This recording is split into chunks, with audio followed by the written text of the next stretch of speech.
प्रतिज्ञा सुबह का न्यूज़पेपर पढ़ती है। तब उसे पता चलता है कि दिवाली का त्योहार जल्द ही आने वाला है। तभी वो घर को सजाने का फैसला लेती है, जिसके लिए उसे कई तरह की चीज़ों की ज़रूरत पड़ती है। प्रतिज्ञा अपनी सासू माँ सुमित्रा और नंद कोमल से कहती है कि चलो आज बाहर चलते हैं और दिवाली के मौके पर घर को सजाने के लिए कुछ चीज़ें ले आते हैं। तभी सुमित्रा कहती है कि सही कहा तुमने, चलो दिवाली के मौके पर घर को सजाने के लिए कुछ चीज़ें खरीद लाते हैं। जिसके लिए सुमित्रा कृष्णा को बुलाती है और उससे कहती है कि हमें नज़दीकी मॉल तक छोड़ दे।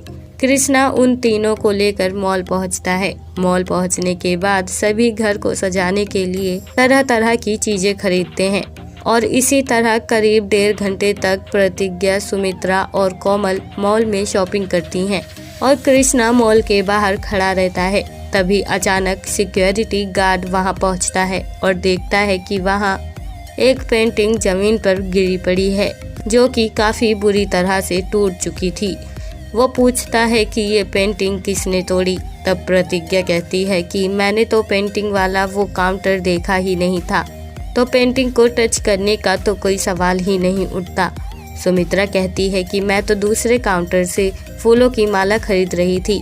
कोमल कहती है कि घर को सजाने का सामान खरीदने के बाद मैं मॉल के फूड काउंटर में कुछ खाने चली गई थी, मैंने ये पेंटिंग नहीं तोड़ी। तीनों के एक्सक्यूज सुनने के बाद गार्ड पहचान जाता है कि तीनों में से किसने पेंटिंग तोड़ी है। दोस्तों, क्या आप इस तस्वीर को देखकर बता सकते हैं कि प्रतिज्ञा, सुमित्रा और कोमल में से इस पेंटिंग को तोड़ने वाली शख्सियत कौन है?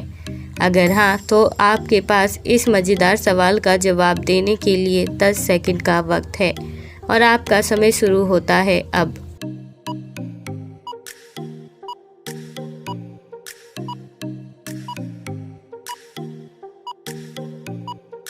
प्रतिज्ञा, सुमित्रा और कोमल के एक्सक्यूज सुनने के बाद सिक्योरिटी गार्ड जान जाता है कि जमीन पर पड़ी वो खूबसूरत पेंटिंग प्रतिज्ञा ने तोड़ी है, क्योंकि आप इस तस्वीर में साफ देख सकते हैं कि प्रतिज्ञा ने अपने गले में जो नेकलेस पहना है उसका एक मोती पेंटिंग के बिल्कुल पास में गिरा हुआ है।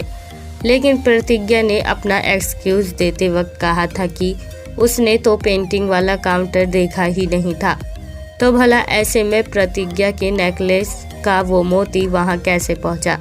तो दोस्तों, क्या आप इस 10 सेकंड में इस पहेली का जवाब पहचान गए थे? आप हमें कमेंट बॉक्स में कमेंट करके ज़रूर बताएं और साथ ही इस तरह के और ढेर सारे सवालों के मज़ेदार जवाब देने के लिए आप हमारे चैनल को सब्सक्राइब करना ना भूलें।